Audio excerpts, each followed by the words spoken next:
Elena, probably congratulations on being second. You're sort of in a similar situation to Brittany, that you're going to a team that's got a lot of established veterans already. Does that make your life a little easier knowing that you can come in and not have to carry a franchise right away? You can sort of come in there and help out and do what you do well?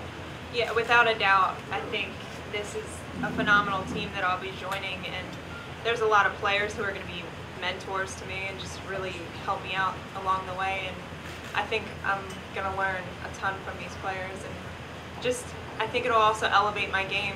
And you know, we definitely have a great team. I felt like I was a really good puzzle piece for this team, and you know, you don't want to say where you want to go before this is all happening, but Chicago was definitely my pick, and I wanted to go there really badly.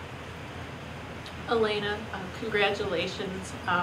Today, I'm sure, is a wonderful day for you as well as your family.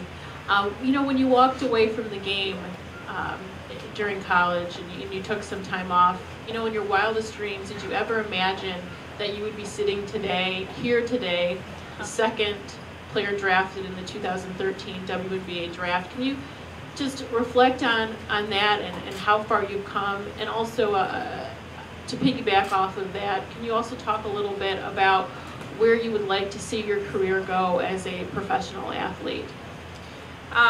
If somebody told me that in 5 years I would be the #2 draft pick going to the Chicago Sky to play my professional career, I would have told you were crazy.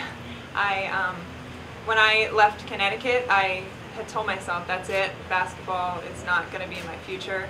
And it's just been such a growing experience for me. And you know, people say when you're 18 you don't know what you want and you're crazy and all that, but you just grow up, and I've been able to go to Delaware, be near my family, grow up, really just expand as a person. And now I'm a 23-year-old woman, and this is so incredibly exciting, and I can't wait to play professionally. And what I'm looking for, I want to elevate my game to another level, and I think there's a lot that I can work on. Obviously, I want to transform my body as best as possible, but I think there's a lot that can be done now at Chicago. They haven't gotten to a playoffs. That's number one. We want to get to the playoffs. We want to be playing in postseason. So I want to leave a legacy there, without a doubt, and I will work incredibly hard and play my heart out for this team. Elena, Michelle Vogel from ESPNW, you talked about Chicago being the place you wanted to go. Is part of that the fact that you have such great interior scorers and Sylvia Fowles and then Epiphany Prince? And can you talk about how it just seems like you fit in there perfectly, you know, playing off those two?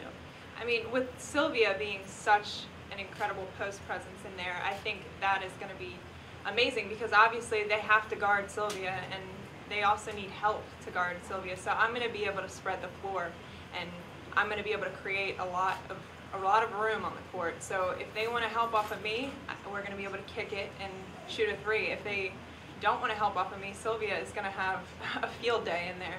And then not only that, you know, you've got Courtney Vandersloot, who can make any pass possible. She sees the floor better than most point guards that I've ever seen. And then Epiphany Prince, who can just score the ball anywhere. And then Swing Cash, I don't even have to say anything. She's absolutely amazing, and she's someone who I'm really going to look to as a mentor and have her guide me as best as possible and get me to be a better player. Aman Ali, WNBA.com. You mentioned in the ESPN interview that you go through the Kobe workouts. Can you elaborate a little bit more on what that is and what you've been doing to prepare yourself for WNBA action? Yeah, that's actually, the credit goes to my brother on that one, and he had heard that Kobe plays full court one-on-one. So we were doing 6 a.m. workouts, full court, one-on-one. He's hitting me, punching me. Fouls don't matter. You know, even blood didn't matter at that point. So that's what we were doing, full court one-on-one, which is a very tough thing, and I'm assuming we'll be doing that pretty shortly. Elena, congratulations. Thank you. I was talking to John Noonan before, and he said you can't wait to get back in the gym. What things you know, when you get out from behind the camera, and I know how much you enjoy that, but how important is it for you to just kind of get back to work, get back to the business of basketball, and what will be your focus when you do that? I've actually been in the weight room, but I want to get back to the weight room even more, like on a consistent basis now, day after day. And then I want to work on some conditioning because we've had rookie orientation. I've been taking notes on what some of the players have said about rookies, and they say that most of them come in unconditioned. So I don't want to be that rookie. And not only that, but I want to get back on the basketball court. And there's a lot that John Noonan has been my trainer since 2nd grade, and you know, he was talking already about NCAA tournament and things that he saw, things I need to work on already. So whatever he has me do, I'll do. Elena, thank you very much.